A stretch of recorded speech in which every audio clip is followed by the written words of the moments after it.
Olá, alunos da primeira série do ensino médio do Colégio Força Máxima. Sou o professor Herman, professor de literatura, e vamos falar um pouquinho a respeito do capítulo 13. Vamos lá? Barroco, capítulo 13, página 526. Você já ouviu alguém dizer que vivemos em um mundo muito materialista? A diminuição do número de pessoas que seguem alguma religião pode ser um indício de que o espiritualismo anda perdendo espaço nos dias de hoje. De acordo com dados do IBGE, 10% dos jovens declararam não possuir religião no censo de 2010. É um número significativo se levarmos em conta que, há apenas 20 anos, a porcentagem era de somente 2%.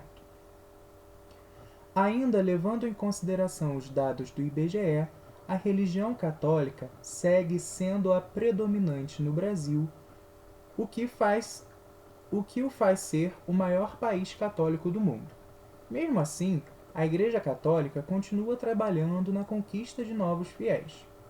Esse movimento encontra forças principalmente na figura do Papa Francisco, que aparece como um sopro de renovação. A grande adesão popular à Jornada Mundial da Juventude, realizada em 2013 na cidade do Rio de Janeiro, parece indicar que ela está no caminho certo. Percebe-se, portanto, que vivemos em uma época bem diferente daquela em que o poder da Igreja e os conflitos gerados por ele caracterizavam um estilo literário, o Barroco. Esse será o assunto de que trataremos neste capítulo. Expectativas de aprendizagem. Relacionar o surgimento do Barroco ao contexto histórico da época, marcado pela Contra-Reforma e pela oposição entre antropocentrismo e teocentrismo. Identificar as características do Barroco quanto à forma e ao conteúdo. Vamos lá.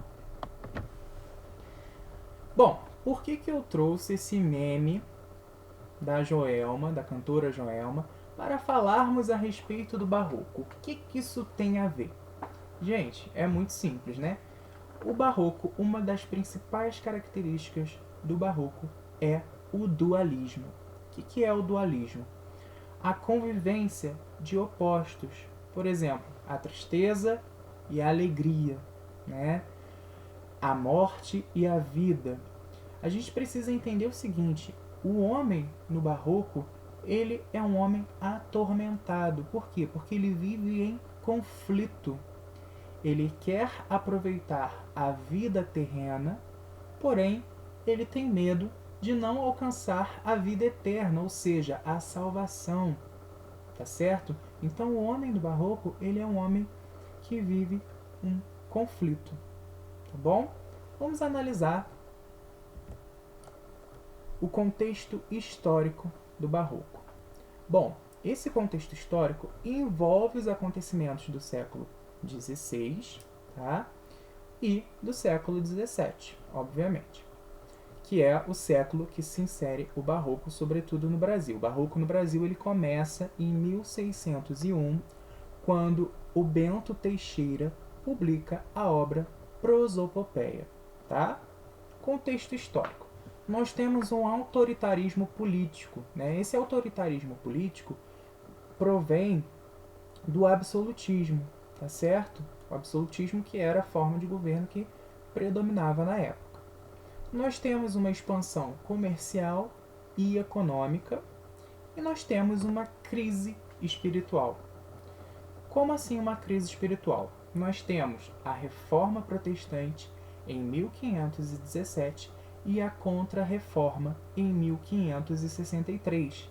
Ou seja, nós temos um homem ali perdido em meio à espiritualidade. Ele não sabe se ele segue a Igreja Católica, se ele deixa a Igreja Católica, se ele vive a vida da forma que ele quer viver, ou se ele vive a vida de acordo com os princípios cristãos. Nós temos esse homem ali em conflito, tá bom? Gravem isso. Barroco mostra o conflito, traz o contraste, tá bom? Vamos então analisar algumas características. Arte irregular, exagero, sombras e extravagâncias. Antes de nós falarmos do barroco estritamente literário, nós temos de entender que o barroco é um movimento artístico. Então o barroco envolve a pintura, a literatura, a escultura, tá bom? Então essa arte irregular, ela traz um exagero, né? Se a gente lembrar, quem já teve a oportunidade de ir ou de ver uma igreja em Minas Gerais, né? As igrejas barrocas de Minas Gerais são sempre com muito ouro, sempre muita ornamentação, muitos detalhes, né? É esse exagero todo trazido ali nessa arte que é dita arte irregular, muita extravagância. E as sombras? O que as sombras significam nessa arte irregular? As sombras significam a morte, o pecado, tá? Então nós temos no barroco um jogo de luz e sombra, identificando justamente isso. Luz é a salvação e sombra, o pecado. Luz é a vida, sombra, a morte, tá bom? Ser humano em conflito, como eu já havia dito, né? O homem, ele não sabe o que ele vai fazer da sua vida. Ele se encontra numa crise existencial, espiritual muito grande. Porque ao mesmo tempo em que ele quer aproveitar a vida, ele quer fazer tudo aquilo que ele tem vontade, ele teme não aproveitar a vida eterna, tá? Então esse homem, ele é um homem carregado ali de sentimentos, de emoções, tá bom? Dualismo. O dualismo é essa aproximação, essa convivência de opostos, tá? Como racional e irracional, paganismo e cristianismo, sagrado e profano, luz e sombra, vida e morte. Outra característica do barroco é o pessimismo, né? Esse homem, ele se encontra em conflito. Se ele está em conflito e ele não sabe o que decidir, como decidir, ele se vê e vê o mundo a seu redor de forma pessimista. Tá? Então é uma literatura mais carregada de elementos sombrios, de elementos pessimistas. Tá bom? Outra característica é o feísmo, né? A atração pelo feio, pelo repugnante, pelo trágico. Isso é mais específico, é mais evidenciado nas artes plásticas, tá bom? E aí, por exemplo, nós temos uma pintura e uma ferida exposta nessa pintura, né? Para mostrar justamente essa característica repugnante, essa característica trágica, com o intuito de dizer o seguinte, que se o homem não seguisse ali os preceitos cristãos, se ele quisesse viver da forma como ele achasse mais conveniente, ele poderia se tornar ali esse elemento trágico, esse elemento feio trazido ali num quadro, né? Então nós temos essa característica. Outra característica que nós observamos no barroco é que o barroco é uma poesia específica, de poeta para poeta. Por que isso, gente? Na linguagem, o barroco é muito complexo. A linguagem barroca, ela é extremamente complexa, cheia de inversões sintáticas, cheia de figuras de linguagem. Então são textos complicados, rebuscados, né? E quanto mais rebuscado, quanto mais difícil de se entender, mais valorizado era o texto. Então, os poetas têm esse gosto, essa necessidade, essa vontade de rebuscar ao máximo o texto, tá bom? Ornamentação excessiva. O barroco é tudo muito, tudo além do necessário. O barroco é a escola literária da extravagância, tá bom? Efemeridade do tempo. O homem barroco, ele tem a consciência de que o tempo é curto, de que o tempo passa, a vida é curta. Então, daí surge o conflito dele, porque se a vida é curta, se o tempo passa rápido demais, ele tem que aproveitar esse tempo, ele tem que se render aos prazeres terrenos, aos prazeres mundanos. Mas ele fica em dúvida e ele se rende muitas vezes aos prazeres terrenos, mas ele se sente culpado por isso, né? Então, é sempre essa oposição, esse conflito entre o céu e a terra, né? O terreno e o celeste. Esse conflito é muito grande, porque o homem quer aproveitar, mas ele tem medo de não alcançar a salvação, tá bom? Reflexão sobre a fragilidade humana. O homem, ele entende que a vida, ela é um sopro, né? Como a gente costuma dizer. Ele adquire essa consciência de que a qualquer momento essa vida material vai deixar de existir, né? Então o homem no barroco, ele toma consciência disso, tá bom? Uma característica mais voltada para a linguagem é a agudeza. O que é agudeza? Dizer de forma inusitada e inteligente. Por isso que os autores, eles se destacam, né? Porque eles têm essa agudeza, eles dizem tudo o que eles querem dizer, mas não de uma forma previsível, mas sim de uma forma diferente, de uma forma inusitada e inteligente. Outra situação é o engenho. O que é o engenho? Expressar um pensamento de forma concisa e apresentar semelhanças inesperadas entre as ideias. Essas semelhanças são as comparações. As comparações são feitas da melhor forma possível, né? Com muita criatividade, com muito raciocínio, tá certo? Ainda na linguagem, nós temos as figuras de linguagem que são muito utilizadas nos textos barrocos. Nós temos a metáfora, antítese, hipérbole e paradoxo, né? Metáfora é quando a gente tem aquela comparação implícita, né? Quando nós não utilizamos o elemento comparativo. Jurema é uma flor. Jurema não é uma flor de verdade, né? Ela pode ser delicada como uma flor, ela pode ser cheirosa como uma flor, bonita como uma flor, né? Então isso é uma metáfora. Antítese é quando nós temos as palavras opostas, né? Queria a lua do céu, queria a lua do mar. Céu e mar. Frio, quente, tá bom?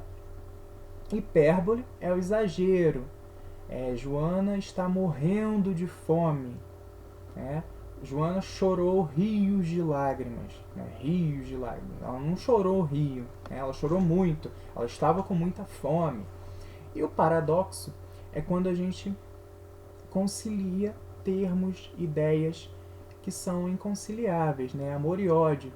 Amo-te assim, meio odiosamente, né? A pessoa ama a outra de forma odiosa, né? É esquisito. Então é essa conciliação de opostos, beleza? Outras duas características que são muito, muito, muito utilizadas no barroco são o cultismo e o conceptismo. O cultismo também pode ser chamado de gongorismo. Ele se destaca mais na poesia e é o que? O jogo de palavras, tá certo? O conceptismo se destaca na prosa, também é chamado de quevedismo e é o jogo de ideias, né? Lá em cima no cultismo, então, se trabalha com as palavras, com a seleção vocabular, né, com o emprego das rimas. Esse é o cultismo. O conceptismo já trabalha com o conceito, com a ideia, né? Qual é a ideia que eu quero trazer? Essa ideia precisa ser trabalhada. Como que ela vai ser trabalhada? Por meio do quê? Por meio de uma inversão sintática? Por meio de uma figura de linguagem? Como que eu vou trabalhar esse conceito, essa ideia no meu texto, tá bom? Então, esses dois elementos são essenciais, essas duas características são essenciais no barroco, o cultismo e o conceptismo, tá bom? Bom, eu trouxe para vocês também uma comparação entre o classicismo e o barroco. Por que disso? No próximo capítulo, né, a próxima escola literária após barroco é o que a gente chama de neoclassicismo ou arcadismo, né? Então nós precisamos resgatar um pouquinho dessas características do classicismo. O classicismo é a escola literária ali do período de Camões, tá bom? E fazer essa comparação com o barroco. Percebam, foquem no lado barroco, nas características barrocas, para vocês entenderem esse conflito, esse dualismo no qual o barroco está inserido. O classicismo apresenta para a gente o antropocentrismo, ou seja, o homem no centro. O barroco traz o teocentrismo e o antropocentrismo, Deus no centro e o homem no centro. O classicismo prima pelo equilíbrio, né? Já o barroco trabalha com essa oposição entre o mundo material e o mundo espiritual. Então não tem um equilíbrio. O barroco é uma tensão, não tem equilíbrio. O classicismo trabalha com o racionalismo, ou seja, o uso ali da razão, e o barroco fica nesse jogo entre fé e razão, tá certo? O classicismo traz pra gente o paganismo, o barroco, mais uma vez ali, cristianismo e paganismo. Mais uma vez essa aproximação de opostos, né? O barroco é a escola literária que convive com esses opostos, tá certo? O classicismo traz uma cultura greco-latina, né? Mostrando ali então que o homem, com a ajuda dos deuses, ele é capaz de superar todas as coisas, ele é forte, ele é corajoso. O barroco já traz uma morbidez, né? Um homem mais fraco, um homem mais suscetível às ações do cotidiano, tá certo? No classicismo nós temos a idealização amorosa, o neoplatonismo, né? Esse amor acima, né, do carnal, esse amor transcendendo o espiritual, beleza? No barroco, nós já temos uma idealização amorosa, só que um sentimento de culpa cristã. Por quê? A mulher, muitas vezes, ela é descrita no barroco como um elemento de desvio do homem, né? O homem se desvia porque tem uma mulher ali que o provoca, que chama a atenção desse homem. E aí esse homem se sente atraído fisicamente, sexualmente por essa mulher, e ele sente então uma culpa cristã, né? Porque a gente está falando de um homem que vive ali esse conflito. Ele quer aproveitar a vida terrena, mas ele quer ser salvo. Então, esse conflito, esse sentimento de culpa cristã é muito presente no barroco. O classicismo trabalha com a ideia do universalismo, ou seja, se a gente aproximar aqui é uma salvação, né? Uma salvação de todo mundo. O barroco já traz a efemeridade do tempo, né? E essa salvação trazida ali no classicismo é em relação à vida, em relação aos costumes, em relação a tudo, né? O barroco traz a questão da efemeridade do tempo, ou seja, que o tempo passa rápido, e se o tempo passa rápido eu tenho que aproveitar, mas como é que eu posso aproveitar esse tempo sem colocar em risco a minha salvação? Então o barroco traz esse conflito. O classicismo busca sempre a clareza, a razão, tá? E o barroco não. O barroco ele já prefere os raciocínios complexos, né?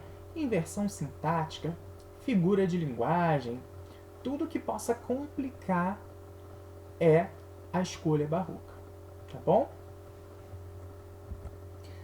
Aqui eu trouxe uma imagem de uma igreja lá de Ouro Preto, Minas Gerais, e percebam a quantidade, né? O ouro ali presente nessa imagem, a riqueza de detalhes, os desenhos, né? Essa ornamentação excessiva, tá?